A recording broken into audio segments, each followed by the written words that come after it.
In order to change the wallpaper on Samsung Galaxy Tab A11, you need to open Settings. Now we're gonna scroll down on the left side in order to choose Wallpaper and Style, and then we have the Change Wallpapers option. If you go over here, you should be able to find some standard wallpapers that are added. You can also go to Gallery, of course, in order to choose a photo that you have in the gallery, so you can choose a picture from your library. And we have some other wallpapers here as well, so you can try to find your favorite one.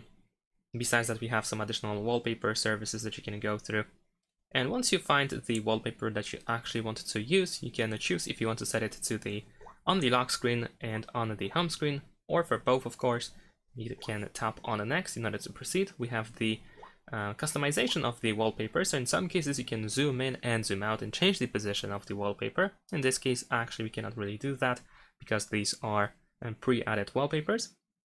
At the bottom, we can tap on the home button in order to switch the preview between the lock screen and the home screen.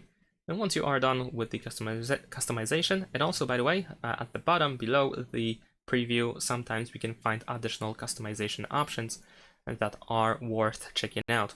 So once it is done, once you are done with the customization, you can tap on it down in the upper right corner. And that's it. Thanks for watching, leave a like and subscribe.